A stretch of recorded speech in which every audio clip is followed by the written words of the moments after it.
জানো তো মা, অনলাইন থেকে অর্ডার করে আনিয়েছিলাম আমার প্রিয় খাবারটা, ওটাই আজ খেয়েছিলাম। তখনও যদি একটু বুঝতে পারতাম এটাই শেষ খাওয়া, এটাই শেষ গল্প। ডিউটির বাঁধনে আমি যখন ক্লান্ত হয়ে গেলাম মা, আমার চোখ দুটো ঘুমে বন্ধ হয়ে যাচ্ছিল।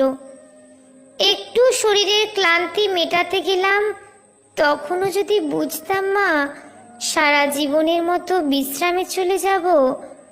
তখন ভোর রাতে আমি ওয়ার্ডে একা, ভোরের শীতল বাতাসে আমার একটু ঠান্ডা লাগতে আমি লাল চাদরটা ঢাকা দিয়ে একটু চোখ বন্ধ করেছিলাম শুধু। সেই সময়ের অপেক্ষায় থাকা ওরা আমার সাথে, ছি মা, আমার খুব কষ্ট হচ্ছিল জানো তো।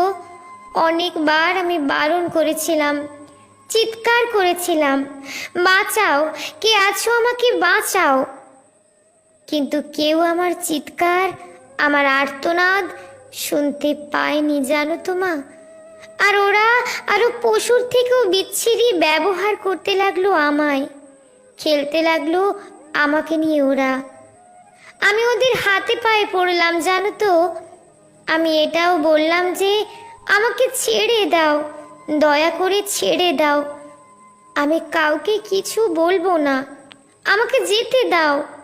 কিন্তু ওরা আর আমায় তোমার কাছে একবার যাওয়ার সুযোগটাও দিল না, দিল না তোমার কোলে শেষবারের মতো মাথা রাখতে দিতে, দিল না শেষবার তোমার হাসি ভরা মুখটা দেখার সুযোগ, দিল না বাবার স্বপ্নে তার রাজকন্যার বড় ডাক্তার হওয়ার কাহিনীকে সত্য করতে।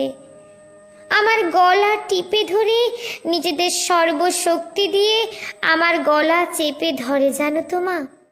আমি অনেক চেষ্টা করেছিলাম বাঁচার, কিন্তু হয়তো আজ ভগবানও চাইনি যে আমি বেঁচে থাকি। ওই পশুদের শক্তির কাছে আমি হেরে যাই, আমার গলার হাড় ভেঙে যায়।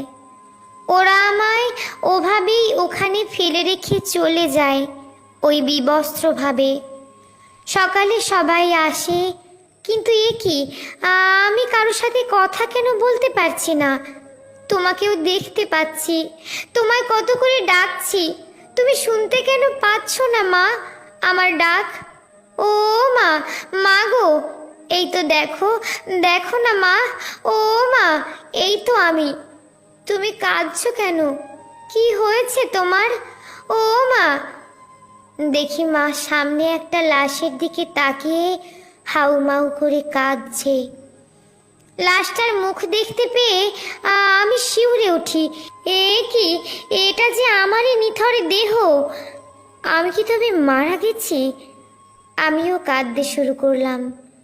সবাই আমার এই মৃত্যুতে শোকাহত। সারা দুনিয়া আমার মৃত্যুর ঘটনা আপাতত জেনে গেছে, সবাই বিদ্রোহ করছে, কিন্তু আমি আমার নিথর দেহের দিকে তাকিয়ে রইলাম। আমার শেষটা তো আরো ভালো হতে পারতো বলো মা। দেখো না মা, ওরা আমার মুখের দেহের কি বিচ্ছিরি অবস্থা করেছে দেখো মা। আমার চিৎকার করতে ইচ্ছে করছে, কিন্তু আমার আওয়াজ এখন কেউ শুনতে পাচ্ছে না।